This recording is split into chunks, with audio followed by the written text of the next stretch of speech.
നിങ്ങൾക്ക് എപ്പോഴെങ്കിലും ഒരു പുതിയ സ്ഥലത്ത് നിൽക്കുമ്പോൾ ഇത് മുമ്പ് എവിടെ കൃത്യമായി ഇതുപോലെ നടന്നിട്ടുണ്ട് എന്ന് കടുത്ത ബോധ്യം തോന്നിയിട്ടുണ്ടോ? സിനിമകളിലെ ടൈം ട്രാവൽ പോലെ നമ്മളെ ഞെട്ടിക്കുന്ന ഒരു അനുഭവം വെറും ഒരു തോന്നലാണോ അതോ പാരലൽ യൂണിവേഴ്സിന്റെ സിഗ്നൽ ആണോ? വെൽക്കം ടു സീക്കോ official show daily punch. Deja vu അനുഭവപ്പെടുമ്പോൾ പലർക്കും തോന്നുക തങ്ങൾക്ക് ഭാവി മുൻകൂട്ടി അറിയാൻ കഴിഞ്ഞു എന്നാണ്. പ്രശസ്ത ഫിസിസിസ്റ്റായ മിച്ചിയോ കാക്കോ ഉൾപ്പെട്ടിട്ടുള്ള ചില ശാസ്ത്രജ്ഞർ തമാശയായി പറയാറുള്ളത് ഒരുപക്ഷെ നമ്മുടെ പ്രപഞ്ചത്തിന് സമാന്തരമായി മറ്റൊരു പാരലൽ യൂണിവേഴ്സ് നിലനിൽക്കുന്നുണ്ടാകും എന്നാണ്. അവിടെയുള്ള നമ്മുടെ മറ്റൊരു രൂപം ഇതേ കാര്യം തൊട്ടു മുമ്പ് ചെയ്തു കഴിഞ്ഞപ്പോൾ ഉണ്ടായ ഒരു ക്വാണ്ടം ഫ്രീക്വൻസി മാച്ചിങ് ആകാം ഈ ദേജാവു എന്നാണ് ഈ തിയറി പറയുന്നത്.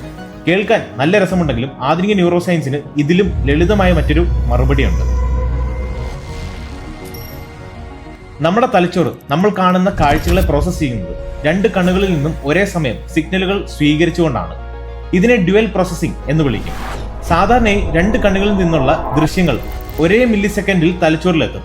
എന്നാൽ ചില സമയത്ത് കടുത്ത ക്ഷീണമോ അലസതയോ കാരണം ഒരു കണ്ണിൽ നിന്നുള്ള സിഗ്നൽ മറ്റേതിനേക്കാൾ വെറും ഒരു മൈക്രോ സെക്കൻഡ് വൈകി മാത്രമായിരിക്കും തലച്ചോറിലെത്തുക. അപ്പോൾ തലച്ചോറ് ആദ്യം വന്ന സിഗ്നലെ പെട്ടെന്ന് ഒരു പഴയ ഓർമ്മയെ റെക്കോർഡ് ചെയ്യും. തൊട്ടു പിന്നാലെ രണ്ടാമത്തെ സിഗ്നൽ എത്തുമ്പോൾ തലച്ചോറിന് തോന്നും, ആഹാ, ഇത് ഞാൻ മുമ്പ് എപ്പോഴോ കണ്ടിട്ടുള്ള ഓർമ്മയാണല്ലോ എന്ന്. യഥാർത്ഥത്തിൽ ഒരു മൈക്രോ സെക്കൻഡ് മുമ്പ് നടന്ന കാര്യത്തെ തലച്ചോറ് വർഷങ്ങൾക്ക് മുമ്പ് നടന്നതായി തെറ്റിദ്ധരിക്കുന്ന ഒരു കൊച്ചു കമ്പ്യൂട്ടർ ബഗ്. മറ്റൊരു പ്രധാന കാരണം സ്പ്ലിറ്റ് അറ്റൻഷൻ ആണ്. നമ്മൾ റോഡിലൂടെ നടക്കുമ്പോൾ ഒരു റബ്ബർ തോട്ടത്തിന്റെയോ പരസ്യങ്ങളുടെയോ വശത്തേക്ക് വെറുതെ ഒന്ന് നോക്കിയെന്ന് വിചാരിക്കുക. നമ്മൾ അത് മനഃപൂർവ്വം ശ്രദ്ധിച്ചില്ലെങ്കിലും നമ്മുടെ സബ് കോൺഷ്യസ് മൈൻഡ് ആ ദൃശ്യം ഉള്ളിലേക്ക് എടുത്തിട്ടുണ്ടാകും. പിന്നീട് കുറച്ച് ദിവസങ്ങൾക്ക് ശേഷം നമ്മൾ സമാനമായ മറ്റൊരു സ്ഥലത്ത് ചെല്ലുമ്പോൾ നമ്മുടെ ബ്രെയിൻ ആ പഴയ ചിത്രത്തെ പുറത്തെടുക്കും. പക്ഷേ അത് എവിടെയാണ് കണ്ടതെന്ന് ഓർമ്മയിലില്ലാത്തതുകൊണ്ട് ഇതെന്റെ ജീവിതത്തിൽ മുമ്പെപ്പോഴോ ഇതേപടി സംഭവിച്ചതാണെന്ന ഒരു ശക്തമായ മിഥ്യാധാരണ നമുക്ക് തോന്നും.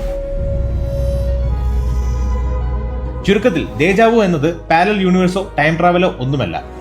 നമ്മുടെ തലച്ചോറിലെ മെമ്മറി സിസ്റ്റമിന് പറ്റുന്ന ഒരു ചെറിയ ഗ്ലിച്ച് മാത്രമാണ്.